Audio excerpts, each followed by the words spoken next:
Hello, ladies and gentlemen. I am Ibrahim Boy as usual. I wish you are having a blissful Salah celebration. So, we will continue our topic in electromagnetism.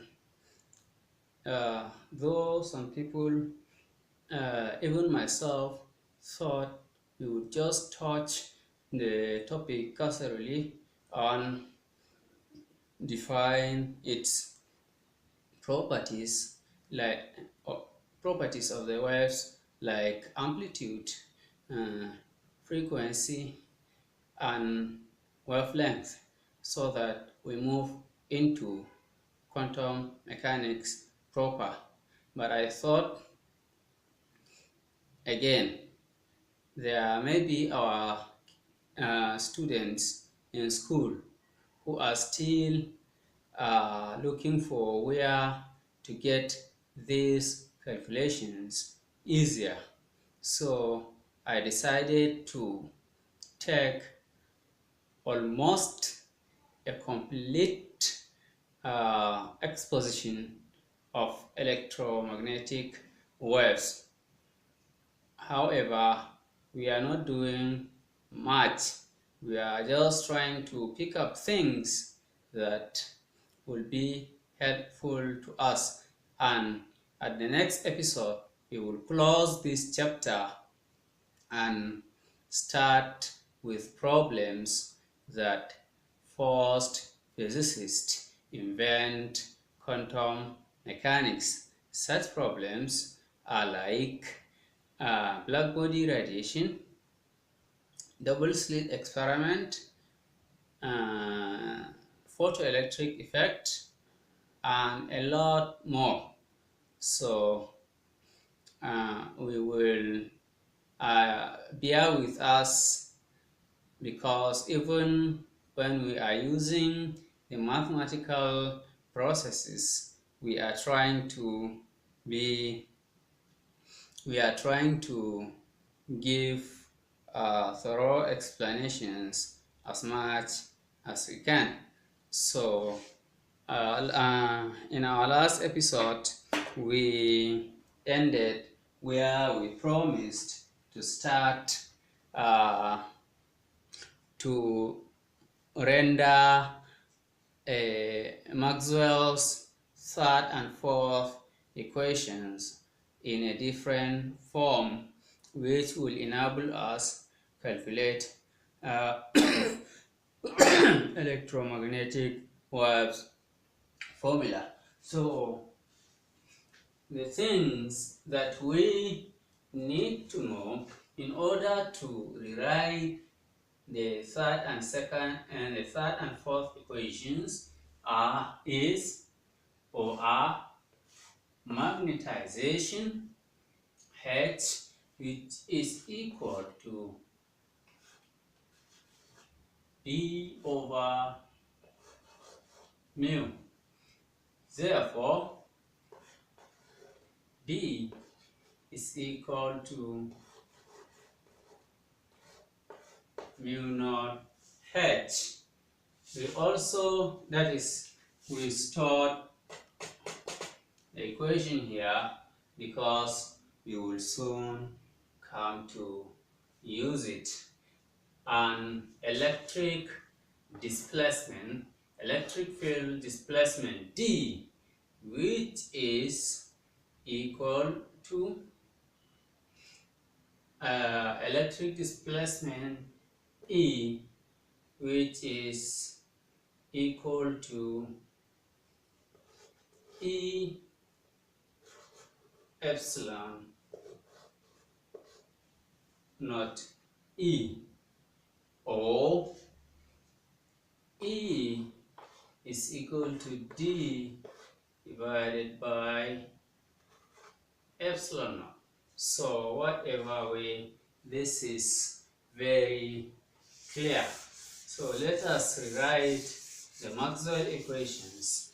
Let us rewrite number 3 here, where Maxwell told us that the rotation of electric field is equal to the rate of variation of magnetic field.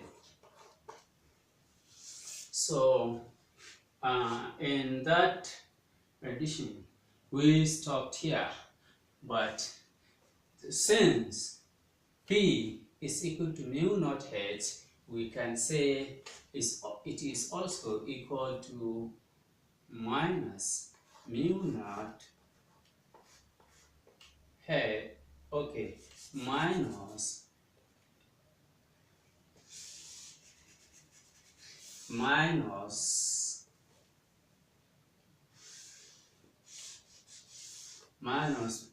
mu naught h t. Then this is the third Maxwell equation. In this form, you can use it to calculate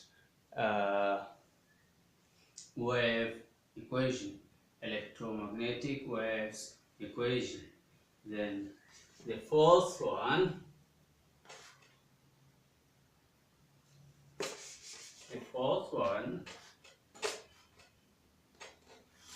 Maxwell told us about the rotation of P, but here we will talk about the rotation of H, the rotation of magnetization field. H is equal to d, okay, is equal to d t. You see this curly d, okay, see how I write it here. This curly d that you are using, it tells you that you are operating in three-dimensional space like this. So perhaps you are taking only the y and holding x and z constant. That is what is called partial derivative. It's not a complete derivative. So here also, since d is equal to epsilon naught e, it is also equal to epsilon naught e t. So let us begin with equation 3. There are two equal signs, which means one can go without depriving the equation of anything. So this d dt is not new to us, so let us let it go. Then you can go and leave us with this. So if we shorten this equation, it will give us minus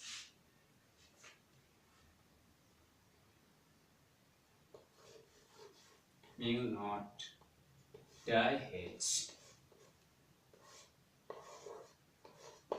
dt.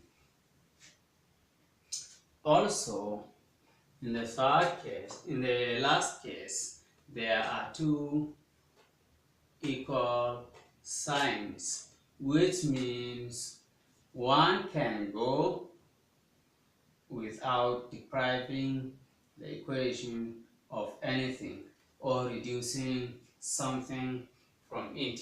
So we know this guy, displacement, a field displacement, but we have not talked about epsilon naught times E, before. So, guy, we are familiar with you. You have been visiting too much. We are tired of you. Please go. So, to shorten this equation, we say curl of h is equal to E naught epsilon naught di E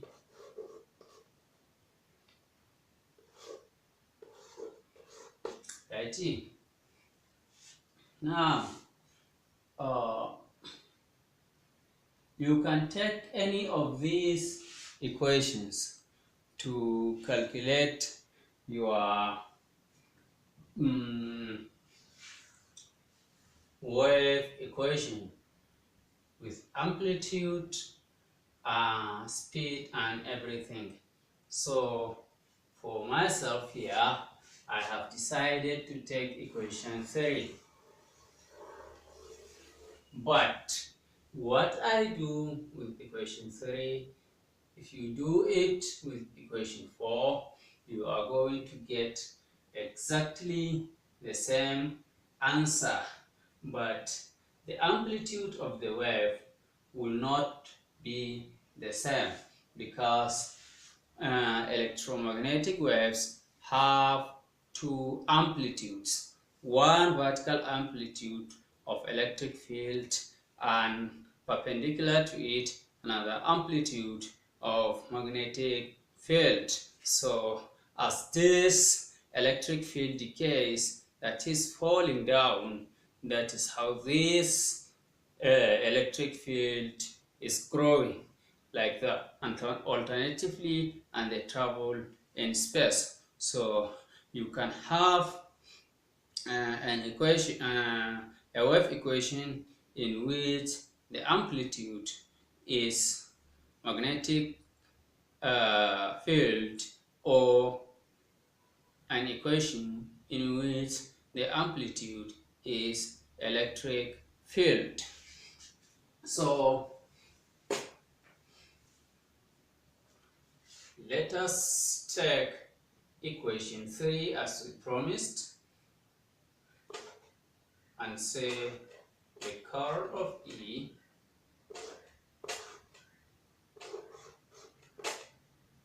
is equal to minus mu naught di H di T. How do we do with this equation? So we take the curl of the entire equation, the rotation of the entire equation. Like here we have,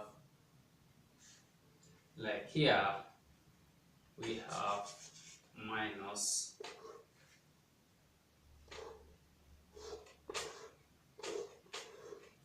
curl of S, and here we have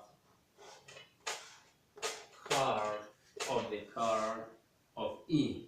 So to spare us time, we will store the right hand side and deal with the left hand side first. So if you can remember, or you can play around with determinants in algebra, as I told you, the curl of a vector is a determinant of that vector, and determinant is given by something like this, with the unit directions I cap, j cap, and k cap. Then di x, di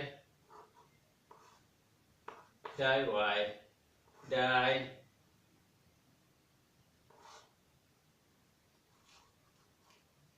z, then ex,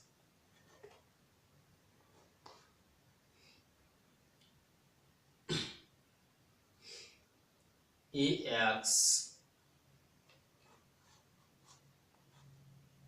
EY, and what? EZ.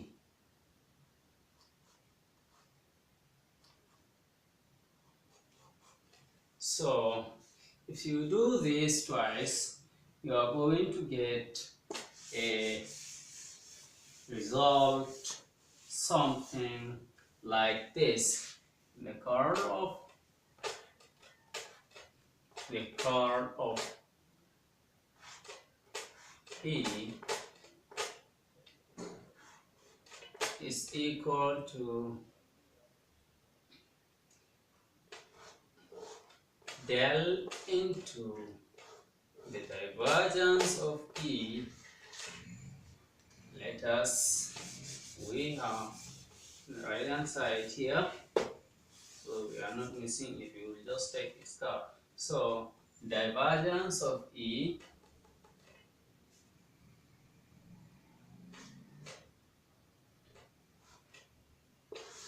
minus del square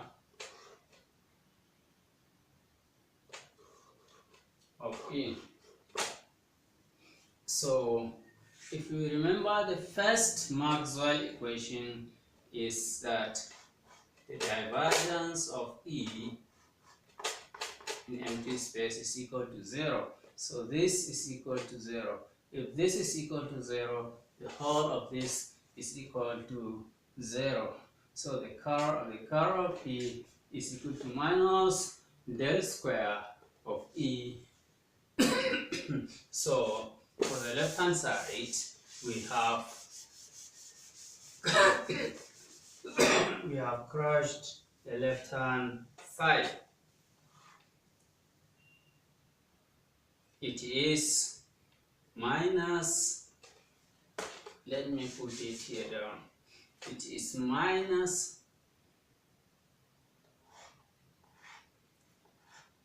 del square of E is equal to, let us see what we will have if we take the curl of this one. So that is the curl of the right hand side. This is the equation 4. We don't have to do with it. The curl of minus mu naught di H di T is like saying the curl of mu naught, okay, mu naught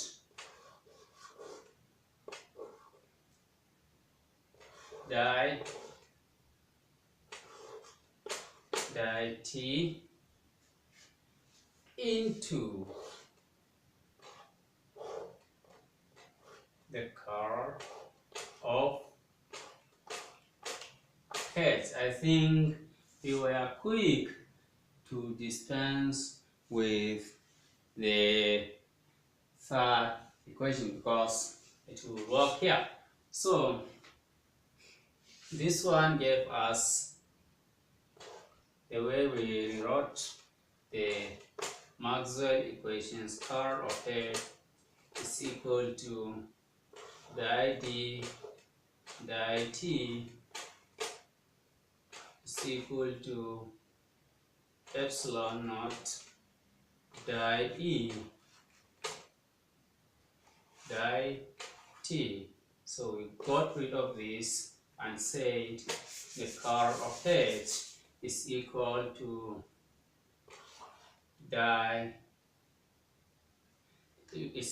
epsilon naught di E di T. So this one turns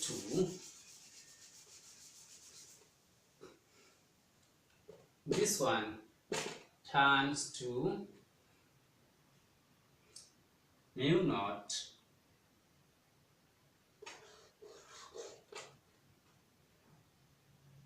di t into epsilon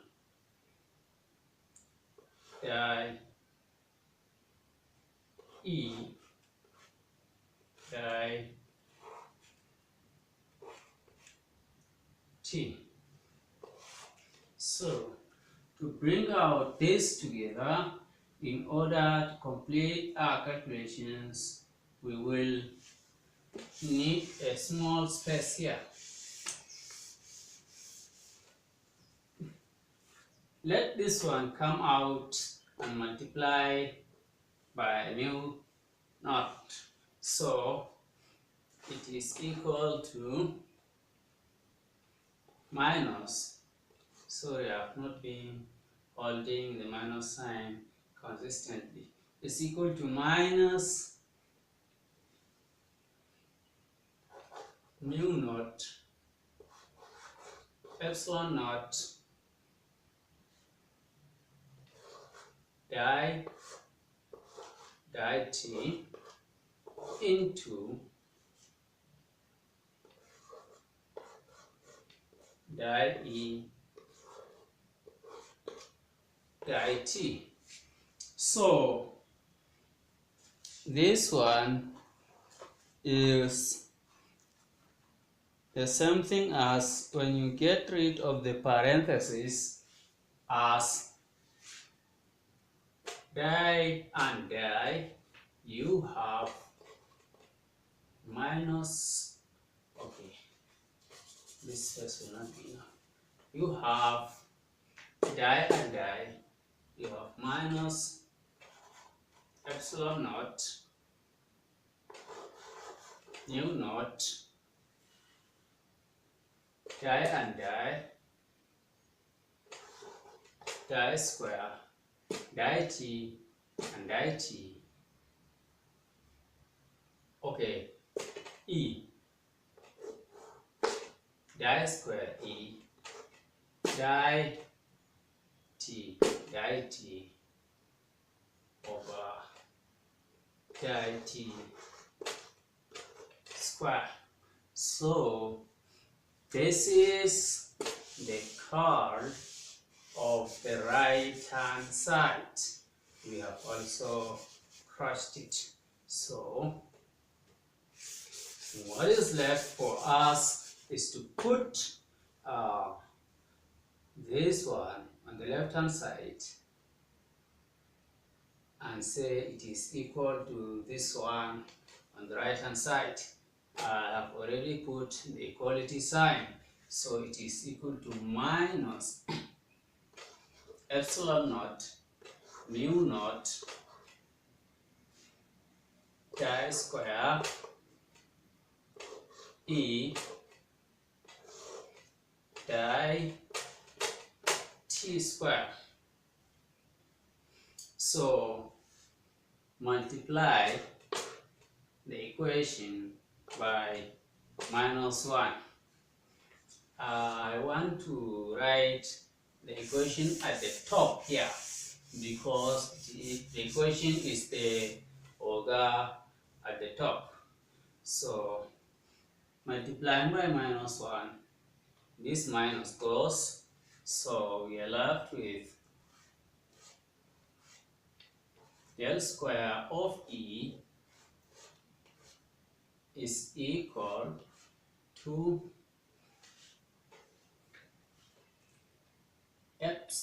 epsilon naught.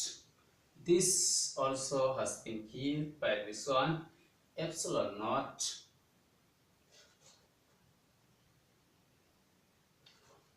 mu naught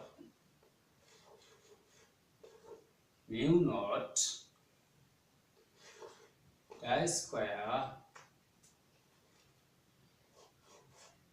e di t square. So this is the electromagnetic wave equation. So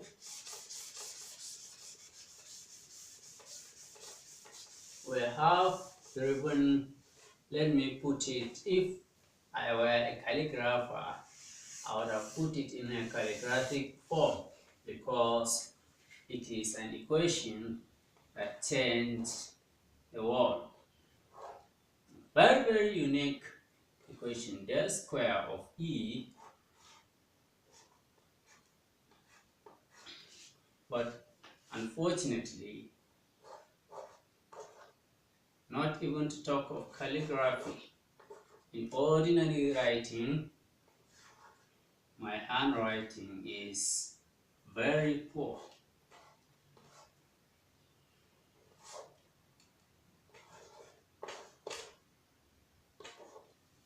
Right is square. So the mechanical wave equation is something like this. Di psi square di x square is equal to 1 over v square di square psi di t square. Most physicists and textbooks put c here, but I don't want to confuse it with the speed of light because mechanical waves cannot reach the speed of light, and the speed of light is a known constant c. So I used this one as a trick. So if this psi is the amplitude of the wave, then the second derivative here in 3 dimensions is E functions as psi, which is the amplitude of electromagnetic field. So E is the amplitude of electromagnetic field. Here also we have the psi square di t square, and we have di E square di t square, where E is in the place of psi and psi is the speed or is the amplitude, or let me say maximum amplitude of the wave. So the peak of the electric field as it alternates, when it reaches its peak, it reaches the peak of the amplitude of the wave. There is another amplitude B perpendicular to it, decaying as E grows and also growing as E decays. It continuously moves like that through empty space. What is important to us here? These two seem to occupy the same position in both waves. Therefore, if 1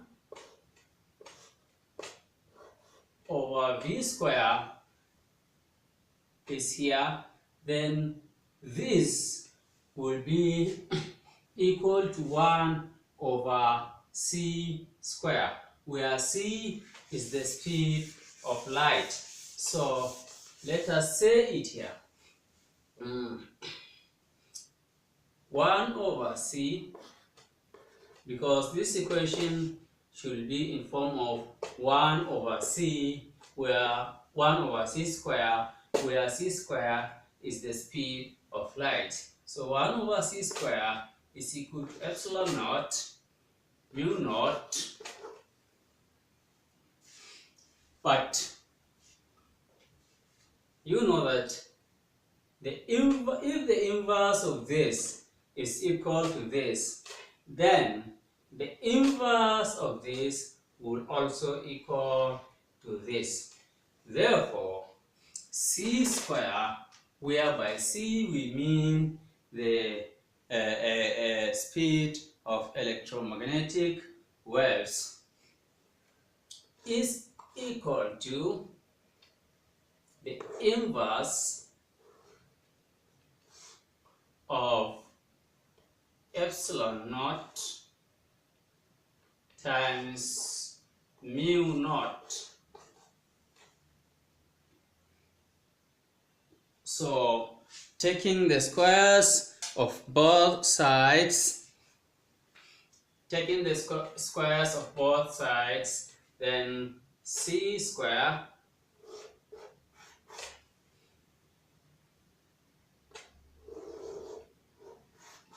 take this one like this, 1 over the square root of epsilon naught times mu naught.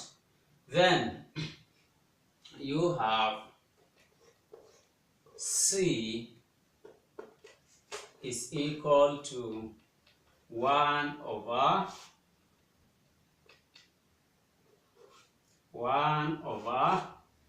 the square root of epsilon naught mu naught. These are constants, and if you insert their values here, you are going to have c approximately equals to 3 times 10 raised to the power of 8 meter per second. So this is the speed of light. I think we are going to stop here so that next time we will come and give example of waves in mechanical forms, mechanical waves, and how electric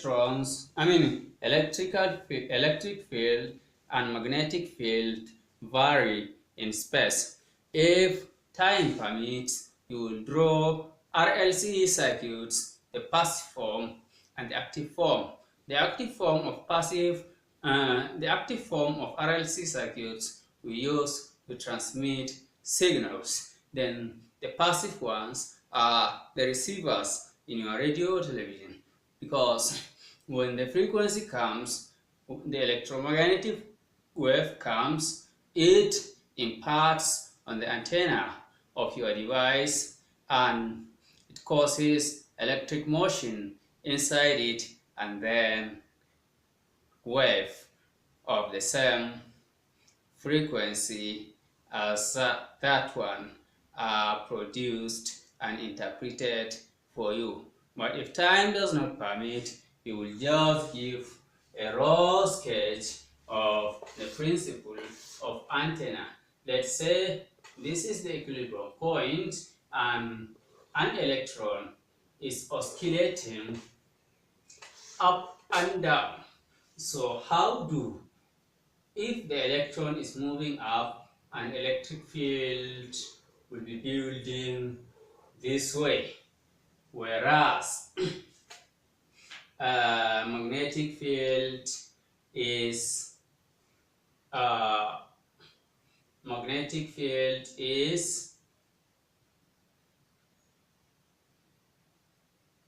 building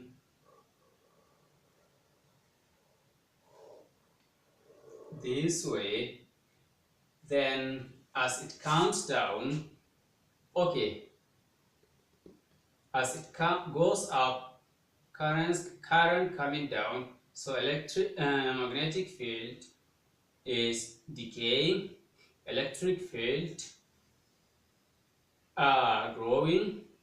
Then another cycle where this one is also growing as this one decays. If it comes here, it has come to the peak of its amplitude, so it will begin to grow. As if it comes here, it comes to its amplitude, so it will begin to decay. So these are the shapes of electromagnetic waves that travel in space. Thank you for watching, and please hit the like button and also subscribe to our channel. We will continue to provide contents of this nature, and when we are done with electromagnetic waves and waves in general, we talked about frequency, wavelength, and amplitudes. We will take a break from science and do a little philosophy, where names like Baruch Spinoza, Ibn Arabi, Ibn Sina, Schopenhauer, Friedrich Hegel, and many others will feature. Until then, thank you and bye-bye.